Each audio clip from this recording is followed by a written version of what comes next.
Itulah foto terbaru Medina Zain usai dijemput paksa oleh pihak berwajib mengenakan tudung hijab hitam serta baju orange tahanan dengan memegang papan nama serta pasal yang disangkakan kepadanya. Ya, sejak Medina Zain dijemput paksa pihak kepolisian hingga harus mendekam di jeruji besi selama 20 hari di Polda Metro Jaya atas dugaan pencemaran nama baik yang dilaporkan sejawatnya Marissa Icha. Icha yang mengetahui jika seterunya dijemput paksa dan harus mendekam di penjara untuk diproses secara lanjut, akhirnya buka suara. Melalui unggahan di laman foto berbaginya, Icha berterima kasih kepada pihak berwajib dan juga pengacaranya Ahmad Ramzi lantaran telah mendampingi permasalahannya dengan Medina selama ini. Selanjutnya, Medina juga memberi pesan kepada halayak untuk tak terlalu sombong atau berkata kasar di media sosial.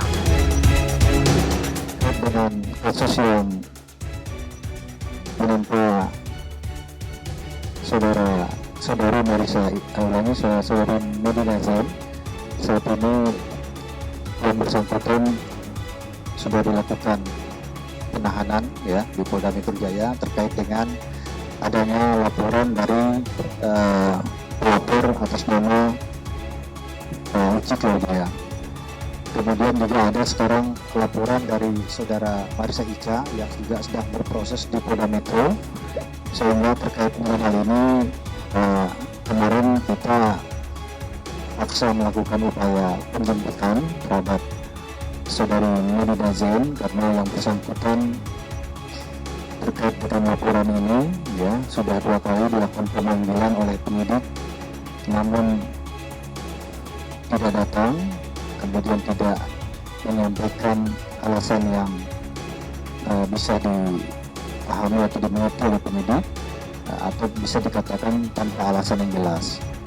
Sehingga sesuai dengan ketentuan perundang-undangan ya dalam KUHP kita ya ini bisa dilakukan penjemputan. Tak hanya soal bijak dalam bermedia sosial, Marissa Icha juga memposting rekaman Medina yang menantang dengan nada sombong agar dirinya buru-buru dijemput pihak berwajib. Nyelenehnya dalam rekaman tersebut, istri dari Lukman Ashari itu meminta kepada Icha agar dirinya dijemput dengan mobil mewah. Uya yang diperdengarkan rekaman tersebut oleh Icha tampak geram dengan sikap Medina yang terlihat menantang aparat hukum. Jemput aku dong sayang. Aku kirim share location rumah aku mau. Biar gak susah nyarinya. Aja di sound. Ada. Iya. Kedua. Tapi sama orangnya suruh ke rumah aku jemput aku. Tapi aku nggak biasa dijemput pakai mobil tahanan.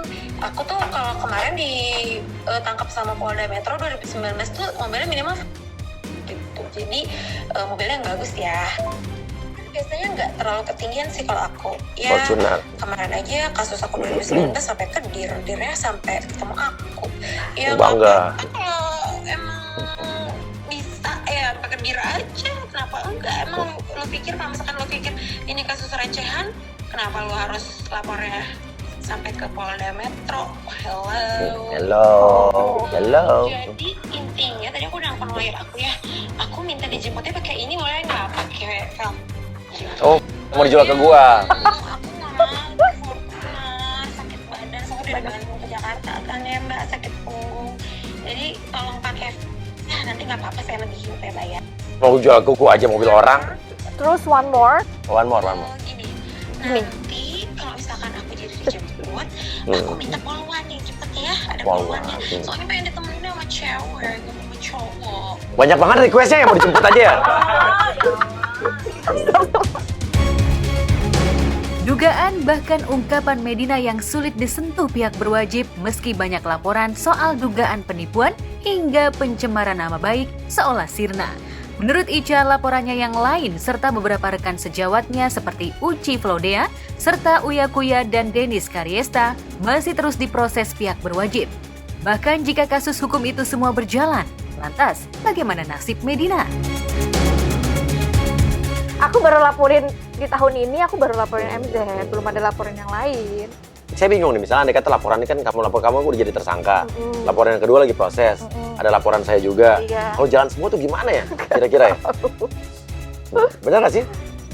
Nggak lucu kan misalnya nanti biasanya tersangka sama kamu dia masuk penjara divonis. Terus dia menjalankan juga laporan yang lain, berarti dia akan dipinjam. Statusnya dipinjam dari tahanan untuk ke sidang-sidang gitu kan. Ini berarti kan ibaratnya masih seumur hidupnya dia masih jalanin penjara. Menurut lo, saran lo, apa yang harus dilakukan MZ supaya dia tidak seperti ini? Aku di posisinya si Mbak MZ, ya semua apapun yang terjadi, yang kesalahan kita hadapi, kita buktikan kalau memang kita bisa berubah, kalau memang bisa berusaha, toh juga yang kita hadapi masih manusia. Menurut keterangan Ica, Medina sejatinya dijemput oleh kejaksaan. Namun itu semua urung terlaksana lantaran Medina mengaku tengah sakit. Sakit yang diderita Medina pun hingga kini tak ada kejelasan soal hasil diagnosa dari rumah sakit yang memeriksa Medina. Bahkan baik Ica maupun Uya Kuya pun mempertanyakan diagnosa Medina. Bahkan sudah 1 bulan sejak Medina keluar dari rumah sakit jiwa di Bandung, diagnosa dari tim medis pun diduga belum ada hasilnya juga. Dan sekarang gini, abang pengacaranya MZ kan bilang bahwa katanya dulu minta waktu 2 minggu untuk mengeluarkan hasil diagnosanya MZ. Sekarang udah sebulan lebih nih. Iya benar. Sebulan lebih. Katanya udah keluar dari rumah sakit dari minggu lalu, udah seminggu lebih. Hasil diagnosanya mana bang? Harusnya ada dong, kan udah dijanjikan. Kalau ada hasil diagnosa bahwa dia sakit jiwa apa, kasih dong, kasih lihat. Kebanyakan yang udah-udah tuh dibuat lambat sehingga biar kita orang ya lupa, udahlah, males, gitu. kesel. Tapi jangan lupa, jangan sampai kita capek. Jangan sampai kita seolah-olah udahlah gitu kan. Oke, jadi intinya sebetulnya dia harus udah dijemput. Jadi makanya aku sempat posting kan dulu. Dia lagi sakit kan sekarang, lagi sakit Iya pemulihan. makanya. Kata Bang Rasman kan lagi pas giliran udah harus dijemput. Kalau tersangka oke lah ya, masih tunggu pengadilan. Tapi kalau udah pengadilan harus dijemput dong. jemput lah. Kok udah kejaksaan malah pura-pura gila sih Mbak. Jadi intinya kasus lo tetap akan jalan ya. Dan dia harusnya sudah dijemput sama kejaksaan ya. Iya. Tapi kenapa nggak dijemput juga? Karena dia masih sakit. Karena dia sakit. Menurut lo dia sakit sakit beneran apa enggak? Menurut lo nih, sakit jiwa beneran apa enggak? Mungkin Stres ya? iya. Iya. Semua orang punya tingkat stres. Iya. Lo juga pasti punya stres kan? Saudari Medina Zain ini juga ada kasus lain yang dibangun berkas perkaranya sudah dinyatakan lengkap oleh Kejaksaan Negeri Jakarta Selatan atau P21, sehingga sudah dilakukan tahap 2 penyerahan ya yang bersangkutan kepada pihak kejaksaan, sehingga yang bersangkutan untuk sementara dilakukan penahanan ya sambil menunggu proses perkara yang saat ini berkasnya sudah dinyatakan lengkap oleh jaksa penuntut umum ya. Itu ya saya. Nah, terima kasih. Bahkan saat itu orang tua Medina tampak pasang badan saat Medina dirawat di rumah sakit jiwa. Orang tua Medina itu juga tak sudahnya meminta maaf kepada para pelapor agar Medina tak terlalu cepat untuk diproses hukum hingga kondisi psikisnya kembali normal. Semua bukan keinginan kami. Itu terjadi yang begitu perjalanan panjang sehingga menjadi akut, dan akut sekarang udah membahayakan jiwanya. Semua dilakukan oleh Medina Zain itu tanpa sepengetahuan keluarga. Diberi kesempatan sehat dulu, biar fresh dulu. Jangan ditekan dulu, jangan dibully dulu, jangan dipakai konten.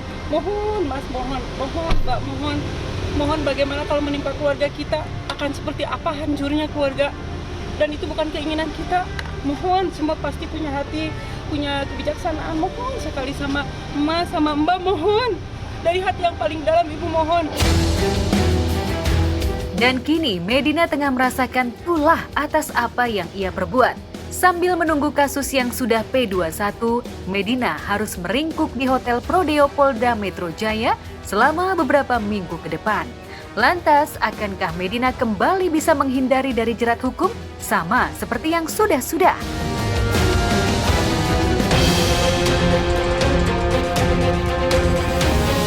Sampai sekarang justru ini kan ada dua pengacara saya itu ada dua yang memang saya ada dua kosan gitu kan. Yang pertama saya memang jual murah gitu kan, sekitar 850 juta, dan fee lawyer tersebut itu 50, jadi sisakan 800. Dan itu saya nggak terima sama sekali, dan saya berpikir saya maunya tuh gimana caranya untuk meringankan saya. Walaupun nggak meringankan saya nggak apa-apa, yang penting adik saya gitu loh. Karena kan saya gimana ya, saya nggak punya siapa-siapa, saya hanya punya adik saya, dan adik saya juga masuk gitu. Disitulah saya merasa kayak apa ya,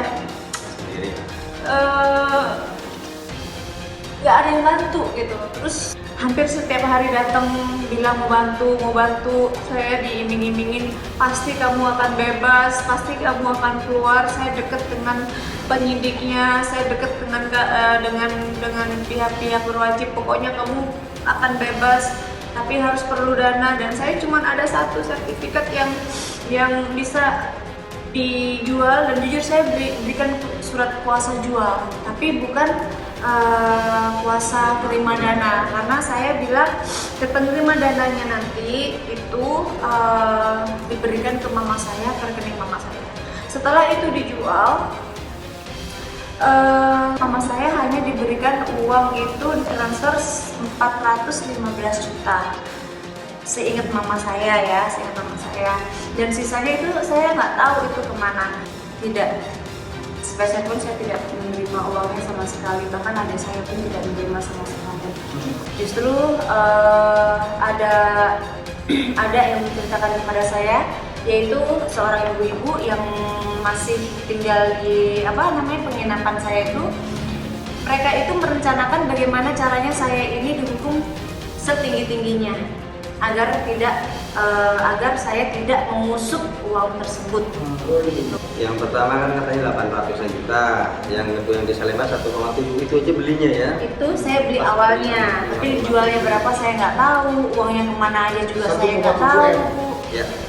Terus uang dari bagaimana nggak tahu, cuman mama saya mendapatkan 415 juta sebelumnya, cuman itu aja pengakuan seingat mama saya.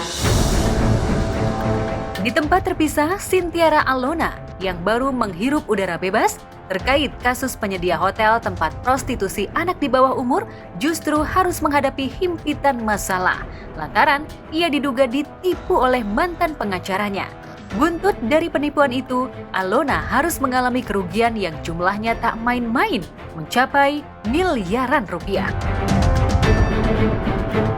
Cari solusi terbaik, musyawarah, tunjukkan itikat baiknya seperti apa.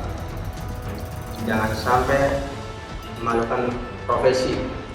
Kita kasih waktu 7x24 jam untuk menyelesaikan dengan cara kekeluargaan. Yang mungkin saya orang awam biasa, saya buta dengan hukum, dengan ini makanya saya meng-hire kuasa hukum agar lebih clear lagi lah gitu loh. Kalau dugaannya termasuk sama yang ngambil barang tanpa izin, benar ya? Betul. Jadi di ceritanya ini pertama ada satu lawyer ini, misalkan nih tadi yang masalahnya di Tangerang ya. Iya. Ini ceritanya ganti satu lawyer lagi nih dari kantor pemain lagi. Ternyata begitu juga. Ini yang perempuan tadi yang bukan ex lainnya itu yang perempuan Adela, saya sebut inisial aja.